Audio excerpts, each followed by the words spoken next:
Por muchos años pensé que la iglesia cristiana que conocemos hoy era la misma que fundó Jesús, pero me he dado cuenta que no es así. Desde que el Señor dijo, yo edificaré mi iglesia, allí en Mateo 16:18, a lo que vemos hoy, la desviación es colosal.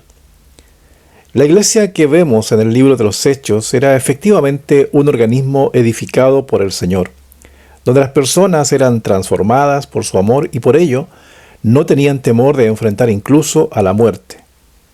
El mejor ejemplo fueron los mismos apóstoles, quienes después de abandonar, negar y perder su fe en Jesús, luego de su resurrección, fueron transformados en verdaderos leones de la fe, o el mismo Pablo, que de un blasfemo y frío legalista fue cambiado al adalid de la gracia y quien escribió ese verdadero himno al amor que encontramos allí en 1 Corintios 13, que habla del amor de Dios.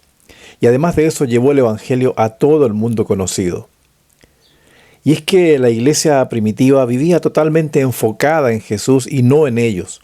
Y eso es asombroso considerando que no tenían un pastor o un edificio donde congregarse, de acuerdo al concepto actual.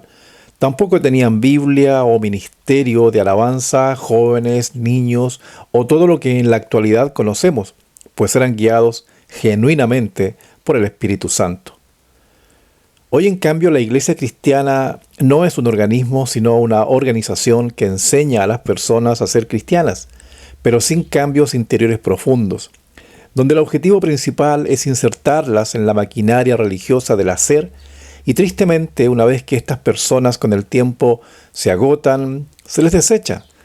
Y esto que parece tan crudo es debido a que el amor de Dios solo existe como un concepto teológico, pero no se le conoce como el fruto espiritual que debiera vivirse a diario. Por ello es que el orgullo, el juicio, la murmuración y la división son tan visibles como malignas metástasis que a nadie pareciera importarle mucho. De hecho, es muy fácil ver cómo se enjuicia severamente a una persona que fuma en la iglesia, que por cierto daña su salud, pero no se mide con la misma vara a quienes enjuician, murmuran o diseminan chismes y habladurías en contra de personas que no pueden defenderse, lo cual es mucho más dañino, pues se enferma a toda la comunidad. En la iglesia de hoy es muy posible que Moisés no tuviera cabida y sería juzgado duramente, pues asesinó a un egipcio. Lo mismo ocurriría con David, quien fue un adúltero y un asesino. El borracho Noé también estaría en la lista negra, lo mismo que el mentiroso y polígamo Abraham, y ni hablar del asesino y blasfemo Pablo, solo por nombrar algunos de los personajes bíblicos. Sin duda estamos viviendo un tiempo de grandes cambios.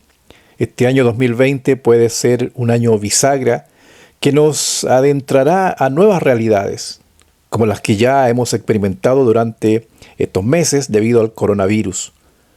¿Alguna vez pensamos que estaríamos encerrados por meses sin poder abrazar a los seres queridos? ¿Imaginábamos por ventura estar en cuarentena semana tras semana y sin darnos mucha cuenta recibir diariamente, a través de los medios de masas, la televisión, los periódicos, una ración cada vez más suculenta de miedo y confusión? ¿Concebimos alguna vez la idea de andar con mascarillas de manera obligatoria debido a un virus que, a pesar de tener una tasa de mortalidad muy baja, sería la causa que países enteros descendieran en la escala de pobreza al no poder producir, provocando desempleo, endeudamiento y dolor? Lo que muchos no ven es que estamos en presencia de la agenda globalista, que busca plantar la idea de un gobierno mundial, con una economía y una religión centralizada que ya está en marcha. De hecho, el premio Nobel de Economía Joseph Stiglitz, refiriéndose al foro de Davos, dijo, comillas, la agenda de la globalización fue establecida a puertas cerradas por las corporaciones a expensas de los trabajadores y gente común de todo el mundo, cierre de comillas. Dicha agenda que ya está en movimiento no debiera sorprender a la iglesia cristiana que se supone está en conocimiento de lo que ocurrirá en los últimos tiempos. El problema es que un vasto sector de la iglesia no está preocupada mucho de lo contingente, pues están esperando el rapto, teoría que comenzó hacia el año 1830 y que se popularizó después de la Segunda Guerra Mundial y que se conoce como el premilenialismo dispensacional, que por primera vez dividió la segunda venida de Cristo en dos eventos, creencia que no existía en la iglesia primitiva. Por tanto, cabe preguntarse cuál es el rol de la iglesia en un mundo que está cambiando tan rápido. Es muy posible que el Señor esté empujando a su iglesia a una nueva reforma, mucho más profunda que la primera, que implique que se vuelva a la esencia del amor como fruto espiritual y que se vive pegado a la vid verdadera como experiencia y no como mero conocimiento teológico. Una iglesia de discípulos que no aprenden a ser discípulos en la teoría, completando el libro 1, el libro 2, el libro 3, el libro 4, etc., y recibiendo un diploma al final, sino aquellos que practican la experiencia de crucificar su ego cada día y viven en obediencia por amor y no por temor. El Señor Jesús fue muy claro cuando diseñó la manera de vivir de su iglesia y cómo se reconocería a sus discípulos. Él dijo, en esto conocerán todos que son mis discípulos si tuvieran amor los unos por los otros. Juan 13:35. Y frente a un mundo que cambia, la iglesia debe volver a ser un organismo edificado por Jesús, quien transforma a las personas por medio de su amor, dejando de ser una organización humana y jerarquizada que se conforma con cristianizar, haciendo prosélitos que hacen funcionar la maquinaria eclesiástica y convenciéndoles que eso agrada a Dios, cuando en verdad Jesús dijo todo lo contrario. Muchos me dirán en aquel día, Señor, ¿no profetizamos en tu nombre y en tu nombre echamos fuera demonios y en tu nombre hicimos muchos milagros? Y entonces les declararé, nunca les conocí, apártense de mí, hacedores de maldad. Eso está allí en Mateo 7, 22 y 23. En los tiempos que vivimos, es preciso con urgencia un cambio de paradigma. Para un mejor entendimiento, permítame un ejemplo. En nuestros días, si un grupo de personas piensa en levantar una iglesia, se buscan dos cosas: un edificio donde reunirse y un pastor. Esos dos componentes, que son esenciales en el paradigma actual, nunca estuvieron en la mente del Señor, ni hay indicios de ello en la iglesia primitiva. Los primeros cristianos no necesitaban arrendar o comprar propiedades, pues se reunían espontáneamente en casas.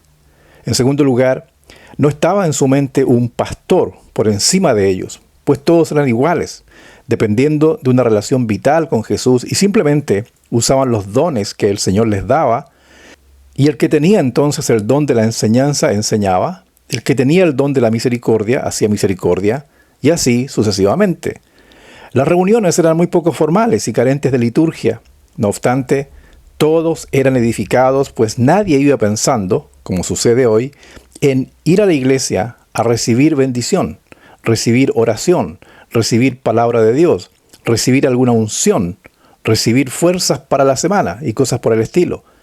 Porque tampoco eso estaba en su mentalidad, pues ellos no iban a la iglesia, sino que ellos eran la iglesia. Y cuando se congregaban, el verbo que conjugaban era el dar, no el recibir. Y todos eran edificados. Observe lo que dice Pablo. Cuando se reúnen, cada uno de ustedes tiene salmo, tiene doctrina, tiene lengua, tiene revelación, tiene interpretación. Hágase todo para edificación. 1 Corintios 14, 26. Entonces ellos iban a compartir lo que el Señor les daba, no a recibir. En la iglesia primitiva no había un pastor único. No había un gerente general, sino pastores, en plural, que simplemente protegían, cuidaban a las ovejas, y jamás se usó como título o posición, como es hoy día, sino como una mera función. De hecho, el único ejemplo de un pastor a cargo de una congregación que se presenta como algo negativo es el caso del pastor Diótrefes, que aparece citado en 3 de Juan 1, quien se creía dueño de la iglesia, prohibiendo hacer cosas o expulsando a aquellos que lo desobedecían.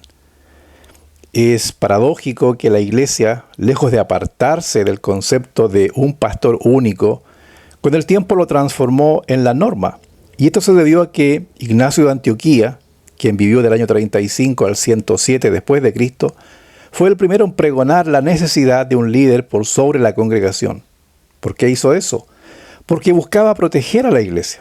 una vez que los apóstoles fueron muriendo, de las herejías y falsas doctrinas que amenazaban con dividirla. Por tanto, pensó que la mejor idea para cuidar a la iglesia era poner a un buen hombre a cargo. Una buena idea humana. De esta manera, la iglesia comenzó a alejarse del organismo edificado por Jesús y empezó a transformarse en una organización donde comenzaron a primar las buenas intenciones humanas, y así nació entonces el concepto de la jerarquía eclesiástica, y la iglesia comenzó a llamarse católica por primera vez. Ahí nació el concepto del clero y la gente común, la jerarquización. La jerarquía eclesiástica o la casta clerical se separó entonces de la congregación, y eso se mantiene hasta el día de hoy. Luego, con Cipriano de Cartago, quien vivió del año 200 al 258 después de Cristo, esto se profundizó. Y al obispo se le situó por sobre los presbíteros o pastores, y se formaron así las primeras diócesis. Se comenzaba a formar una institución similar en organización al Imperio Romano y que desembocaría en lo que hoy conocemos como la Iglesia Católica Romana.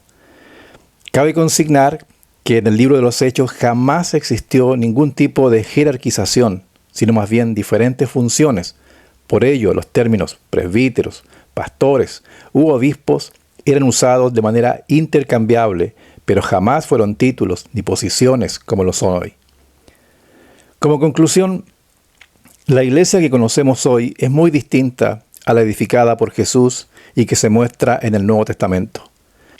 La historia eclesial consigna cómo esa iglesia se apartó de Jesús y de su amor, y de ser un organismo vivo, se transformó en una organización piramidal, con reglas, estatutos, finanzas, personal asalariado, etc.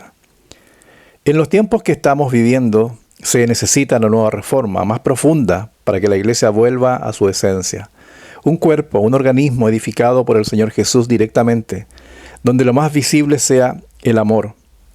Una nueva reforma, un cambio de paradigma, es lo que viene.